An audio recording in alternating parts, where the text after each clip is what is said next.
Okay, hello everybody. I'm pleased to meet you and thank you very much for the opportunity given me to present my thesis title or thesis topic. Um, the topic is the study about the relocation of Dayak Basab residents living adjacent to coal mining area of PT Kaltim Primako, commonly abbreviated PDKPC Kilo Papa Charlie, Sangatta East Kalimantan. First of all, I would like to start from chapter 1, the introduction. So that is the problem backgrounds, background of problem. So why I need to write down the one thesis or thesis about this relocation. So the reason is that the coal mining company expanded the mining area. So that is due to the coal prices are very high right now, and this is an instructions for the mining companies to expand the mining area in this area. So I think throughout the Indonesia that's the same problem. And this expansion of the mining area has significantly impacts on the local population, so the local people that we call the indigenous people here, Dayak Basab. So due to the mining area getting closer to the resettlement, so we need to relocate them from the old resettlements to another one, to the new one. The affected community requires compensation, so that is we call here land compensation. So they ask company to pay for all their properties, all the lands and houses like that before moving to another place. Now we move on to the social impacts of the mining activities. There are so many kinds of social impacts, or we call it social impact caused by the mining activities. First, social and environmental impacts of the mining activities, like community agricultural land is disturbed by milks coming down from mining area, noise due to blasting activities. So I need to explain to you that KPC is coal mining company that used to be jointly owned by Rio Tinto and of Australia and British Petroleum, United Kingdom, but now the shareholders being possessed by the national state company that we call Bumi Resources. But the area is the same, and this mining system also the same that we practice. We call what we call open pits, or in the local language or in the bahasa we call that's penambangan terbuka or open pits instead of underground pits. So that's why blasting activities also impacts the local communities. And another impact is soil dust and coal dust that we call fly ash. This is also dangerous for health, dangerous for community around. And the water and air contamination due to the fly ash as well. And the last one is that local people are increasingly hard to make a living in the forests located around the mining area due to the open pits that impacts the community lands for agriculture. Even the local communities normally claim that the land belong to their customary right, customary law. In the local we say that tanah adat, tanah ulayat, or we call hukum adat. So that is in the bahasa Indonesia.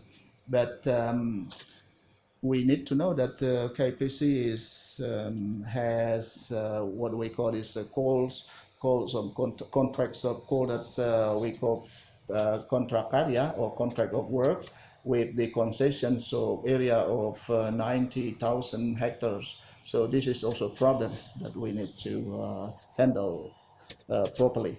Okay, and the next slide is we still on the chapter 1. This is about the formulations problem.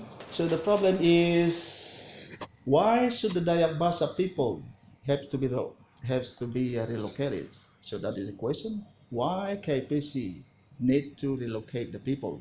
And the second one is what is expected by both parties, KPC and the Dayak Basak resident, after the relocation is done. Any significant difference, any significant benefits between Dayak Basak and KPC according to the relocation? So that is a question. And the next is KPC. As a company, as a world-class mining company, must comply with applicable government regulation. So even the KPC has the concession, mining concession, that I had mentioned that the mining concession is 90,000 hectares. But if KPC found somebody properties in the concession, the company has to be responsible for that. And the next one is resettlements of the Dayak Basak people who live very close to a mining area should be immediately relocated to several places. So if the resettlement remain the same or stay in the same way right now as it is now, it is a big problem because the mining pits, or we call this pit, will be getting closer to the resettlement. So that is the problems for health community. And the next one is the relocation process started several years ago, but hasn't been completed yet. So this is a problem because I think that communication between the KPC management and relevant stakeholders is playing important roles in the relocation process. And the next one is the company needs to improve communications with relevant stakeholders, such as the local governments officials. We need to ask for the approval for the relocation, and also need to discuss in detail about the relocation with the community leaders, customary leaders, NGOs, that we call in the local language the LSM, etc. If the communication is running well, I'm sure that the results of the mining operation is running well without disturbances, and that is the importance. Okay, and we move on to the research purposes. So this research aims to know why the Dayak Basak people are relocated. And the second one is knowing the rules of KPC as in the relocating Dayak Basak, and know the benefits of the relocations for KPC, both KPC and the Dayak Basak community. So what is the benefit if the Dayak Basak don't be relocated? So what is the impact? And the next one is find out significant differences related to the Dayak Basak life before and after they being relocated by KPC. So I need to know any differences. What is the significant differences between the old settlements and the new one right now? And the last one is find out the responses of Dayak Basak people in relation to the relocation. So what the Dayak Basak think about the relocation? Do they agree or disagree? If they don't agree, what is the reasons? If they agree, what they expect from the relocation? Okay, yeah, the next slide is just talking about the benefits of the research. So the question is, so what are the benefits of this research? So we have two benefits. So I write down two benefits for this research. Firstly, academic benefits. So this thesis, hopefully this thesis will be providing thoughts, provoking contributions for academics community, especially those who pursue the fields of corporate communication, or students who are studying about community empowerment, or anybody who are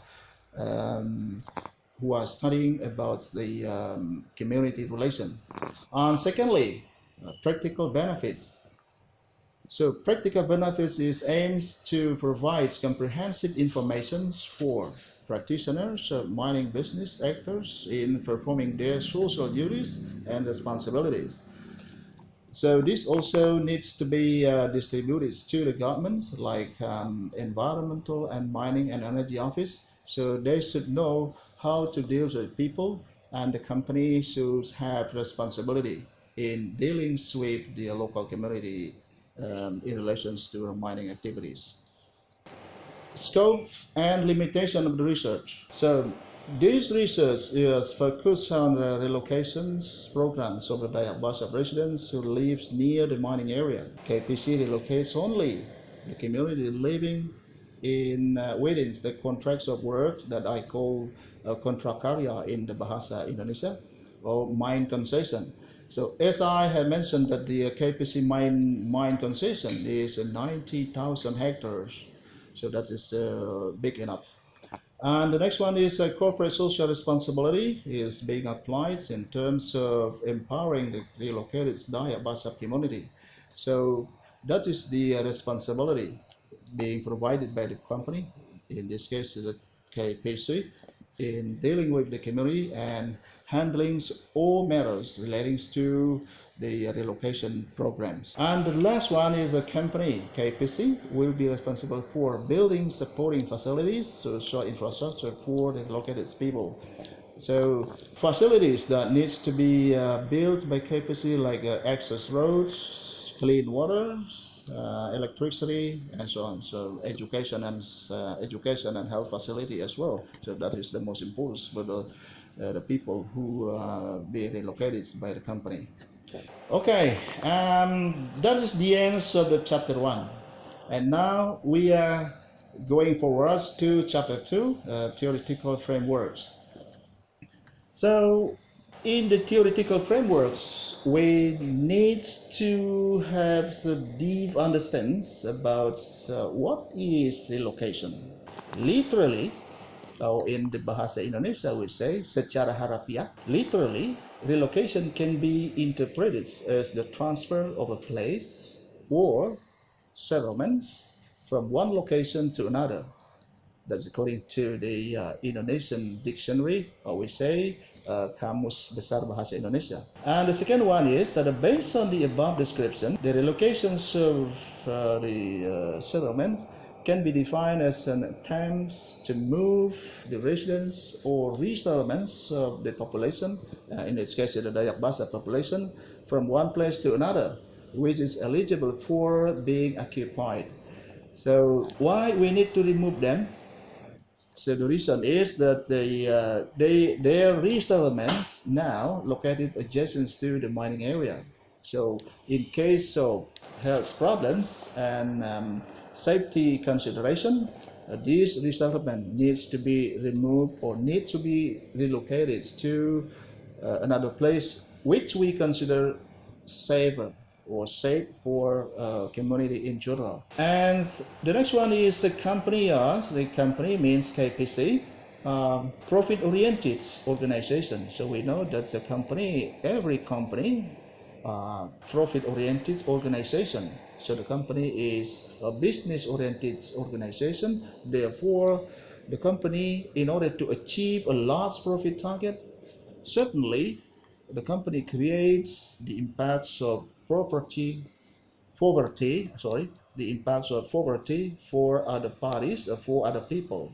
So this phenomenon is often called Pareto to the optimality. So I quote it from Miarsono Hari PhD. So Miarsono is former general manager for external affairs and sustainable in KPC. Okay, so I think that is the end of chapter 2, the theoretical frameworks. Should anybody has any questions, if anybody has questions, please feel free to ask me or send email to me, or any kind of question. So I'm happy to answer your question regarding this thesis proposal from chapter 1 to chapter 2. Thank you for your attention. See you later.